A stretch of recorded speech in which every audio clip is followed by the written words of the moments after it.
Hello மக்களே, Madras high court ரெக்யூமெண்ட்லேருந்து இன்னைக்கு புதுசாக ஒரு 3 நோட்டிஃபிகேஷன் ரிலீஸ் பண்ணியிருக்காங்க. வேகன்சியும் நிறையா கொடுத்துருக்காங்க. அதோட நோட்டிஃபிகேஷன் என்னென்ன, குவாலிஃபிகேஷன், அந்த வேகன்சி எல்லாத்தையும் பற்றின டீட்டெயில் தான் இந்த வீடியோவில் பார்க்க போகிறோம். மொத்தம் ஒரு 3 நோட்டிஃபிகேஷன் நம்பர் 71, 72, 73. இதில் ஃபர்ஸ்ட் பார்த்தீங்கன்னாக்கா இந்த நோட்டிஃபிகேஷன் நம்பர் 72 பார்ப்போம். 72 அண்ட் 73 ரெண்டுத்துக்குமே குவாலிஃபிகேஷன், ஏஜ் லிமிட் எல்லாமே சேம் தான். இந்த 72ல் என்னென்ன பதவி சொல்லியிருக்காங்கனாக்கா ஜோப்தார், அலுவலக உதவியாளர், அந்த ஆஃபீஸ் அசிஸ்டன்ட், வீட்டு உதவியாளர், அதுக்கப்புறம் ரூம் பாய், இந்த 4 வகையான பதவிகள் சொல்லியிருக்காங்க. அப்ளை பண்ணுறதுக்கு பார்த்தீங்கன்னாக்கா இன்னிலேருந்து 6/4/2025 அப்ளை பண்ணலாம். 5/5/2025 வரைக்கும் அப்ளை பண்ணுறதுக்கு லாஸ்ட் டேட் அப்படின்னு சொல்லியிருக்காங்க. ஃபீஸ் கட்டுறதுக்கு லாஸ்ட் டேட் 6/5/2025 சொல்லியிருக்காங்க. எம்எஸ்சியோட அஃபீஷியல் வெப்சைட்ல தான் அப்ளை பண்ணணும்னு சொல்லியிருக்காங்க. மாற்றுத்திறனாளிகள் அவங்களால எழுத முடியலனாக்கா பதிலி எழுத்தர், அந்த ஸ்கிரைப் யூஸ் பண்ணிக்கலாம் அப்படின்ற மாதிரி சொல்லியிருக்காங்க. அதுக்கு நீங்க பிடபிள்யூடி சர்டிஃபிகேட் அப்லோட் பண்ணணும். அந்த பதிலி எழுத்தர் உங்களோட கல்வி தகுதி கம்மியானவங்களா இருக்கணும். ஆனா 10வது கீழே படிச்சவங்களா இருக்கக்கூடாதுன்னு சொல்லியிருக்காங்க. அப்படி பார்த்தீங்கன்னா நீங்க 12th முடிச்சிருக்கணும். உங்களுக்கு கீழே அவங்க 10th முடிச்சிருந்து உங்களுக்கு பதிலாக எக்ஸாம் எழுதுற மாதிரி இருக்கணும். வேகன்சி பார்த்தீங்கன்னா ஜோப்தாரில் ஒரு 12 வேகன்சி, ஆஃபீஸ் அசிஸ்டன்ட்ல 137 வேகன்சி சொல்லியிருக்காங்க. வீட்டு உதவியாளர்ல 87, ரூம் பாயில 4 வேகன்சின்னு சொல்லியிருக்காங்க. சேலரி லெவல் பார்த்தீங்கன்னா லெவல் 1 சேலரி 15,700 58,100 சொல்லியிருக்காங்க. இது இல்லாம ஸ்பெஷல் காம்பன்சேட்டரி அலவன்ஸ் அப்படின்னு சொல்லி அலவன்ஸ் எல்லாமே கொடுப்பாங்க. ஏஜ் லிமிட்டை பொறுத்த வரைக்கும் எல்லாத்துக்குமே 18 வயசுலேருந்தே அப்ளை பண்ணலாம். நீங்க SC, ST, MBC, BC, BCM candidate அந்த மாதிரி இருக்கீங்கன்னாக்கா 37 வயசு வரைக்கும் அப்ளை பண்ணலாம். ஜென்ரல்ல வரீங்க, அதாவது அதர்ஸ் கேண்டிடேட் அப்படின்னாக்கா 32 வயசு வரைக்கும் அப்ளை பண்ணலாம். இதுவே நீங்க ஆல்ரெடி சர்வீஸ்ல இருக்கீங்க, அதாவது மெட்ராஸ் உயர்நீதிமன்றத்தில் ஏதாவது பணியில இருக்கீங்கன்னாக்கா 47 வயசு வரைக்கும் அப்ளை பண்ணலாம்னு சொல்லியிருக்காங்க. ஆனா நீங்க எந்த ஒரு துறையிலையும் மத்திய மாநில அரசு பணிகள்ல 5 வருஷத்துக்கு மேல பணியில இருந்தீங்கன்னாக்கா இதுல எதுவுமே அப்ளை பண்ண முடியாதுன்னு சொல்லியிருக்காங்க. 5 வருஷத்துக்குள்ள கவர்மெண்ட் ஜாப்ல இருந்திருக்கணும். அப்படி இருந்தா வேணா 47 வயசு வரைக்கும் அப்ளை பண்ணலாம். டேட்டா பொறுத்து அதை கரெக்டா கொடுத்துருக்காங்க. 1/7/2007க்கு அப்புறம் பிறந்தவங்களா இருக்கக்கூடாது. இந்த reservation category SC, ST, MBC, பிசில வரீங்கன்னாக்கா 2/7/1988க்கு முன்னாடி பிறந்தவங்களா இருக்கக்கூடாது. இதுவே ஒதுக்கீடு இல்லாம அதர்ஸ்ல வரீங்கன்னாக்கா 2/7/1993க்கு முன்னாடி பிறந்தவங்களா இருக்கக்கூடாது அப்படின்னு சொல்லியிருக்காங்க. கல்வி தொகுதியில் பார்த்தீங்கன்னா அதை கரெக்டாக மென்ஷன் பண்ணியிருக்காங்க. 12th மேலே படிச்சிருக்க கூடாது, 8th கீழே படிச்சிருக்க கூடாதுன்னு சொல்லியிருக்காங்க. இதில் முன்னுரிமையில கொடுப்பாங்க. என்ன மாதிரினாக்கா நீங்க ஓட்டுநர் உரிமம் லைசன்ஸ் வச்சிருக்கீங்க அப்படின்னாக்கா அந்த சமையல், வீட்டு பராமரிப்புல ஏதாவது அனுபவம், எக்ஸ்பீரியன்ஸ் சர்டிஃபிகேட் வச்சிருக்கீங்க அப்படின்னா அதற்கான டெக்னிக்கல் எஜுகேஷன், அந்த ஐடி மாதிரி ஏதாவது முடிச்சிருக்கீங்க, 1 இயர் கோர்ஸ் அந்த மாதிரினாக்கா உங்களுக்கு முன்னுரிமை கொடுப்போம் அப்படின்ற மாதிரி அந்த முன்னுரிமை எல்லாமே கொடுத்துருக்காங்க. எக்ஸாம் ஃபீஸ் பார்த்தீங்கன்னாக்கா பொது பிரிவினர் பிற்படுத்தப்பட்ட அந்த பிசி, எம்பிசி, பிசிஎம்க்கு பார்த்தீங்கன்னாக்கா 500 ரூபா சொல்லியிருக்காங்க. இதுவே எஸ்சி, எஸ்டி, எஸ்சிஏ கேண்டிடேட்னாக்கா ஃபீஸ் கிடையாது. பிடபிள்யூடி கேண்டிடேட்டுக்குமே ஃபீஸ் கிடையாது அப்படின்னு சொல்லியிருக்காங்க. எல்லா போஸ்ட்டுக்குமே அதே மாதிரி தான். இதில் பார்த்தீங்கன்னா ஒரே ஒரு எழுத்து தேர்வு, காமனாக ஒரு எழுத்து தேர்வு வைப்பாங்க. 65 கொஸ்டின் கேட்பாங்க. எல்லாமே அப்ஜெக்டிவ் டைப் கொஸ்டின் தான். இதில் தமிழ் தகுதி தேர்வில் ஒரு 25 கொஸ்டின் வரும். அடிப்படை அறிவு அப்படின்னு சொல்லி அதுக்கான சிலபஸ் எல்லாமே கொடுத்துருக்காங்க. கரண்ட் அஃபேர் அப்படின்ற மாதிரிலாம் கொடுத்துருக்காங்க. அதில் ஒரு 40 மதிப்பெண்களுக்கு கேட்பாங்க. அடுத்து ஸ்கில் டெஸ்ட்ல பாத்தீங்கன்னா அதுக்கேற்ற மாதிரி ஒரு 40 மதிப்பெண்களுக்கு ஸ்கில் டெஸ்ட் வைப்பாங்க. அந்த சமையல், வீட்டு பராமரித்தல் அப்படின்னு சொல்லி ஒன்றுத்துக்குமே மதிப்பெண் சொல்லியிருக்காங்க. அது இல்லாம நீங்க ஓட்டுநர் உரிமை வச்சிருந்தாலோ இல்ல அனுபவ சான்றிதழ் வச்சிருந்தாலோ இல்ல அதுக்கேற்ற மாதிரியான கோர்ஸ் படிச்சிருந்தீங்கன்னா அதுக்கேற்ற மாதிரியான மதிப்பெண்கள் எல்லாமே கொடுப்போம் அப்படின்னு சொல்லியிருக்காங்க அந்த ஸ்கில் டெஸ்ட்ல. அந்த வேகன்சி எல்லாத்துமே டிஸ்ட்ரிபியூஷன் வேகன்சி, என்னென்ன கம்யூனிட்டிக்கு எவ்வளவு வேகன்சின்னு சொல்லி அந்த போஸ்ட் வைஸாவே இந்த நோட்டிஃபிகேஷன் கொடுத்துருக்காங்க.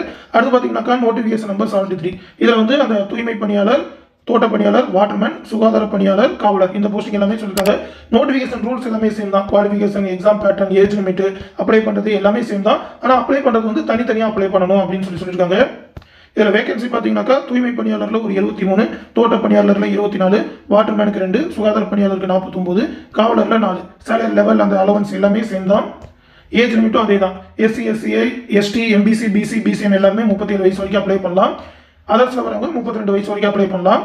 கல்வி தகுதி எல்லாமே சேமா தான் சொல்லியிருக்காங்க. 12th மேல படிச்சிருக்க கூடாது, 8th கீழே படிச்சிருக்க கூடாது அப்படின்னு சொல்லியிருக்காங்க. ஃபீஸ் டீடைல் எல்லாமே சேம் தான். இதுல அப்ளை பண்றது மட்டும் தான் தனித்தனியா அப்ளை பண்ண போறீங்க. இந்த 2 நோட்டிஃபிகேஷனுமே மற்றபடி எந்த சேஞ்சஸுமே கிடையாது. Notification number 71. பர்சனல் அசிஸ்டன்ட் அந்த ஹானபிள் ஜட்ஜுக்கானது. அதுக்கப்புறம் private secretary to the registrar general. அதுக்கப்புறம் பர்சனல் அசிஸ்டன்ட் அந்த ரெஜிஸ்டருக்கானது. அடுத்து பர்சனல் கிளர்க், இந்த போஸ்டிங் எல்லாமே சொல்லியிருக்காங்க. ஒரு 4 வகையான பதவி சொல்லியிருக்காங்க. வேகன்சி பாத்தீங்கன்னாக்கா அந்த பர்சனல் அசிஸ்டன்ட்ல, அந்த ஹானபிள் ஜட்ஜுக்கான பர்சனல் அசிஸ்டன்ட்ல 28 வேகன்சி. லெவல் பாத்தீங்கன்னாக்கா லெவல் 22 சேலரி 56,100 இருந்து ஸ்டார்ட் ஆகும். அடுத்து பிரைவேட் செக்ரட்டரியேட்டுக்கு பாத்தீங்கன்னாக்கா அதுக்கும் லெவல் 22 சேலரி, ஒரு வேகன்சி தான் சொல்லியிருக்காங்க. பர்சனல் அசிஸ்டன்ட்டுக்கு 14 வேகன்சி, லெவல் 16 சேலரி 36,400 இருந்து ஸ்டார்ட் ஆகும். பர்சனல் கிளர்க்ல 4 வேகன்சி, லெவல் 10 சேலரி 20,600 இருந்து ஸ்டார்ட் ஆகும் சொல்லியிருக்காங்க. இது எல்லாத்துக்குமே டிகிரி ஸ்டாண்டர்ட் சொல்லியிருக்காங்க. ஏஜ் லிமிட் பாத்தீங்கன்னா சேம் தான். SC, SCA, ST, MBC, BC, BCM எல்லாம் பாத்தீங்கன்னா 37 வயசு வரைக்கும் அப்ளை பண்ணலாம். அதர்ஸ்ல வரவங்க 32 வயசு வரைக்கும் அப்ளை பண்ணலாம். ஆல்ரெடி சர்வீஸ்ல இருக்கீங்கன்னாக்கா 47 வயசு வரைக்கும் அப்ளை பண்ணலாம் அப்படின்னு சொல்லியிருக்காங்க. எஜுகேஷன் குவாலிஃபிகேஷன் பொறுத்த வரைக்கும் பர்சனல் அசிஸ்டன்ட் டு ஹானபிள் ஜட்ஜுக்கும் அதுக்கப்புறம் இந்த பிரைவேட் செக்ரட்டரியேட்டுக்கும் டிகிரி, ஏதாவது ஒரு டிகிரி சயின்ஸில் முடிச்சிருக்கலாம், ஆர்ட்ஸ், காமர்ஸ், இன்ஜினியரிங், மெடிசன் எதுலனாலும் முடிச்சிருக்கலாம், ஒரு டிகிரி முடிச்சிருக்கணும். கூடவே பார்த்தீங்கன்னாக்கா இங்கிலீஷ் ஷார்ட் ஹேண்ட் முடிச்சிருந்து இங்கிலீஷ் டைப் ரைட்டிங்கும் தமிழ் டைப் ரைட்டிங்கும் தெரிஞ்சுக்கணும்னு சொல்லியிருக்காங்க. இதில் வந்து தமிழ் ஷார்ட் ஹேண்ட் சொல்லலை, அது மட்டும்தான் மற்ற 2 போஸ்டிங் வித்தியாசம். இங்கிலீஷ் ஷார்ட் ஹேண்ட் முடிச்சிருக்கணும். இது இல்லாமல் COA பண்ணிருக்கணும், computer and office automation. Suppose நீங்கள் முடிக்கலனாலும் அப்ளை பண்ணலாம். அந்த ப்ரொபேஷன் பீரியடுக்குள்ள அந்த COA சர்டிஃபிகேட் வாங்கிருக்கணும்னு சொல்லியிருக்காங்க.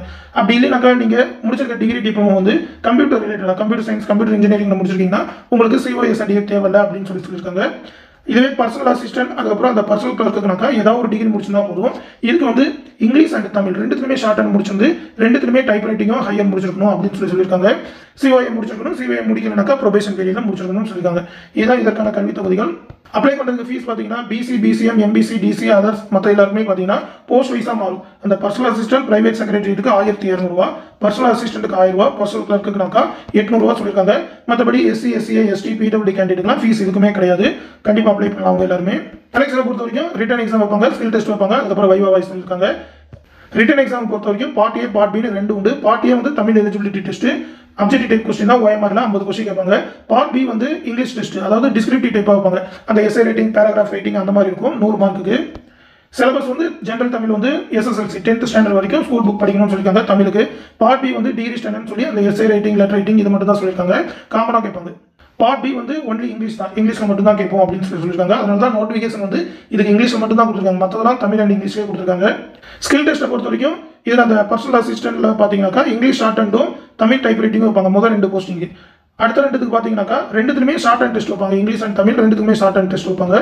அப்ளை பண்ணுறது எல்லாமே MGS வெப்சைட்டில் தான், மற்றபடி ரூல்ஸ் எல்லாமே சேம் தான். இந்த விஷயத்தை உங்கள் ஃப்ரெண்ட்ஸ் அண்ட் ஃபேமிலி மெம்பர்ஸ்க்கு சொல்லிடுங்க. அடுத்து இன்னொரு முக்கியமான அப்டேட்டோட சந்திக்கிறேன். நன்றி.